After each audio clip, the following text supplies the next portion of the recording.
What's going on, scholars? Welcome to Logical Gamers. This your boy Esoteric, and after a long hiatus, which I sincerely apologize for, I'm back with another 2-minute 2 cents on the long-awaited Kingdom Hearts 3. Now, for those of you who've been KH fans from the beginning, like me, you know that it took approximately 14 years for Kingdom Hearts 3 to finally be released. And yes, we received some installments along the way, but in my humblest opinion, none of those installments even compare to what Square Enix has delivered to us in this latest iteration. Now, before we get started, I would like to inform you guys that this video is only going to cover what I have played so far, for I did not finish the game yet due to other obligations.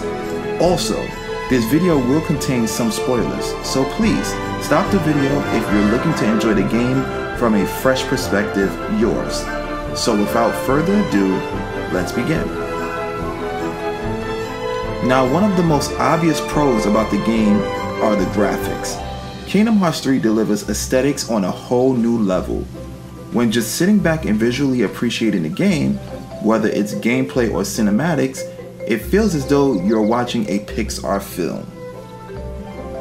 Another nice implement is the expansion of worlds.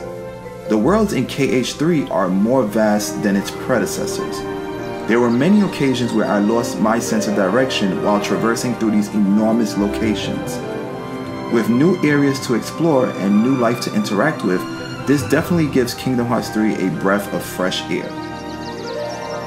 KH3 also introduced Keyblade form changes and finishers. Your Keyblade now has the ability to transform into different forms, for more variety in combat.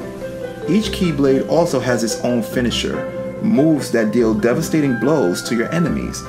My favorite Keyblade so far is the Favorite Deputy, a Keyblade that transforms into a hammer and a drill for insane damage output.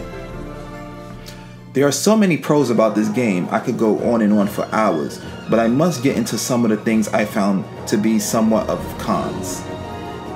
One of the cons I've noticed is the difficulty. In every Kingdom Hearts game, I always play on the hardest difficulty, and in KH3, Proud Mode does not seem to embrace the level of difficulty that it did in prior games. Now, don't get me wrong, I did die a couple of times in the game, however, it was nowhere nearly as much as the other KH games. Maybe when I finish the game, they'll introduce a critical mode. Another aspect I felt to be a double-edged sword were the cutscenes. I really enjoyed the cinematics I've seen so far. Its sheer aesthetic and dialogue is enough to keep anyone engaged. However, when getting back to the gameplay, it took a while for me to get back into play mode. I feel like these long cutscenes really slowed down the pacing for me. Without question, Kingdom Hearts 3 certainly lived up to its anticipation. The over a decade wait for this latest installment in the franchise was absolutely worth the wait.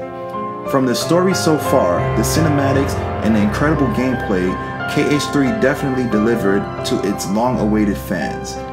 I can't wait to see what the rest of Soren and Friends adventure has in store for me. Well, scholars, I hope you enjoyed the video. If you would like to see more content, please subscribe to my channel. Hit the bell if you want to get notified on new video content as well. Also, I stream KH3 on Twitch Monday through Thursday from 10 p.m. to 2 a.m. and you can find me on Instagram, Facebook, and Twitter. The links will be provided in the description below. Well, scholars, this is Esoteric signing off, and remember, if it ain't gaming, it ain't logical. Peace.